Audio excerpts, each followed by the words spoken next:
This is called bagasse. It's what's left over from processing sugarcane. About a third of the plant becomes waste as it's refined into sugar. During the harvesting season, India produces enough of this sweet-smelling pulp to make these giant dunes, around 100 million metric tons every year. हमको तो अच्छी लगती है, हम उसके आदी हो गए हैं, तो हमको बहुत अच्छी लगती है. Now, one company is transforming it into plates, bowls, and trays that are designed to break down in a backyard compost heap. Plastic stays forever, so it's not going to go anywhere. In our case, if you throw it, then it'll disintegrate in 3 months max. But does this kind of plant-based alternative make a difference if it still ends up in a landfill? We went to Uttar Pradesh, India, to see how CHUK is making biodegradable tableware from worldwide waste. Polystyrene was discovered in 1839. And is 10 to 20 times lighter than the fluffiest meringue. It wasn't used for plates and packaging until more than a century later, as fast food chains went global. But recycling has never caught up. That's apparent across India, where an amount of plastic equivalent to the weight of the Taj Mahal ends up in streets and waterways every 2 weeks.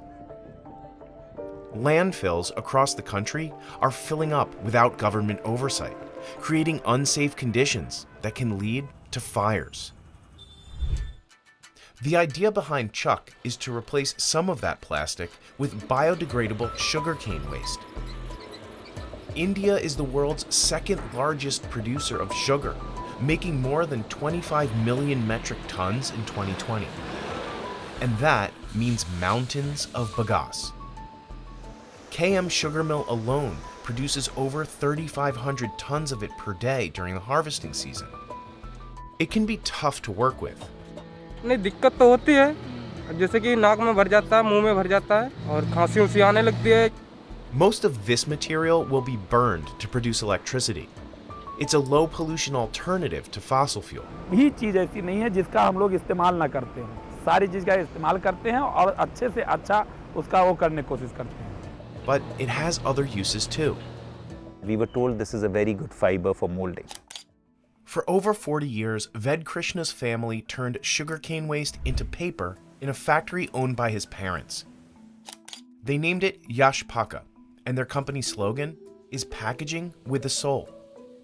But the business ran into financial troubles and had to deal with faulty equipment. We didn't know whether the company would run the next day or not. What I realized was that all the work that I wanted to do was towards the ecology and environment. Ved went back to the drawing board. He spent years experimenting with new ways to use bagasse. Eventually we realized that we have sugarcane pulp, and that can be molded into different products which can actually be used as placement for these styrofoam products. And by 2017, the company was producing tableware products under a new brand, CHUK. CHUK was really good because, of course, it was about disposable. You can chuck it. It was also good with chuk, which is taste in Hindi. Ved set up shop near sugar plantations and mills to keep costs and the carbon footprint low. Around 100 truckloads of bagasse arrive at the CHUK factory every day during peak harvest season. It can take 2 hours to unload each truck. If the material dries out, the fiber loses strength, so we have to keep it in wet piles. Workers then remove a layer of the tiniest fibers before washing and pressure cooking it. Same concept as you cook dal in your home, the same way you cook bagasse. You use a certain alkaline product to be able to remove the stickies. If you think of a sugary product, it's a little sticky. The alkaline solution helps make it moldable. Workers wash the sludge again to remove any residual chemicals. Then, they distribute it into different machines and molds that press it into shape, squeezing out all the water. Other companies bleach their products, but CHUK decided against it. We were told in the market, Indians don't like to eat in brown, it has to be white. But I said, no, if we are true to our basic idea that we want to be more ecologically sustainable, then we have to stay with lesser and lesser chemicals. CHUK also sources a starch-based compostable packaging for its products, instead of virgin plastic. We, of course, realized that our whole ecosystem, DNA, world revolves around the idea of leaving the earth cleaner. So if that is the case and we package in plastic, then we've defeated the purpose.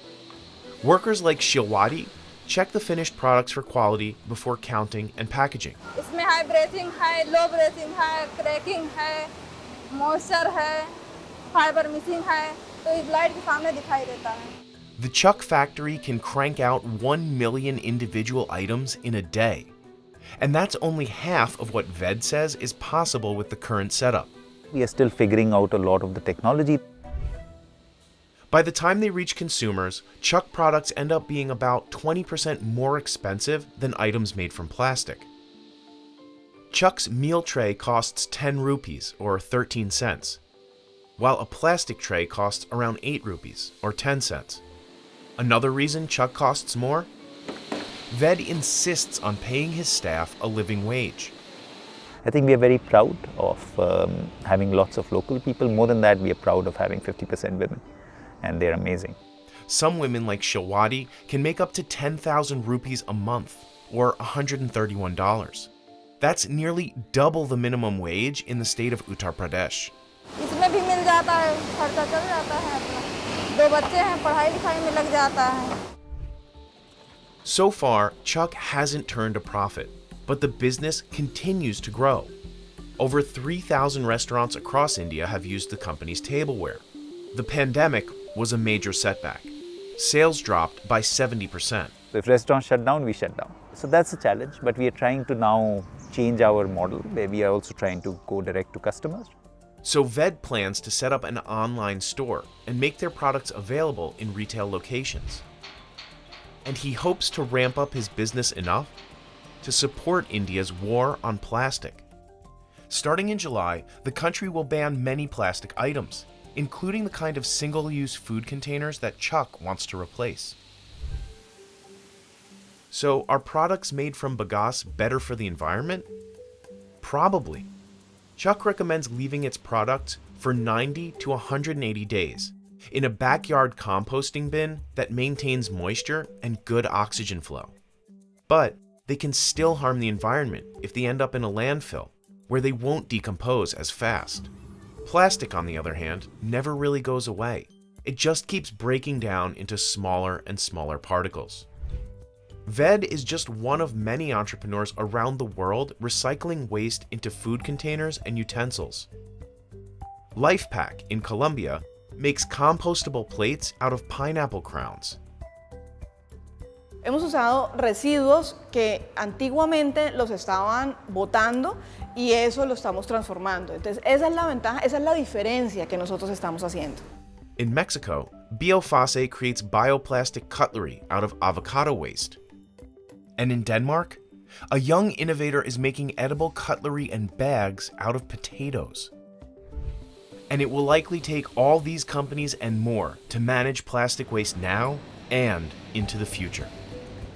So I believe each of us can make a difference. It's only a 70-year-old challenge. Typically, the plastics that we use, the cheapest varieties last about 500 years. So you can imagine that first bugger still has 430 years to go.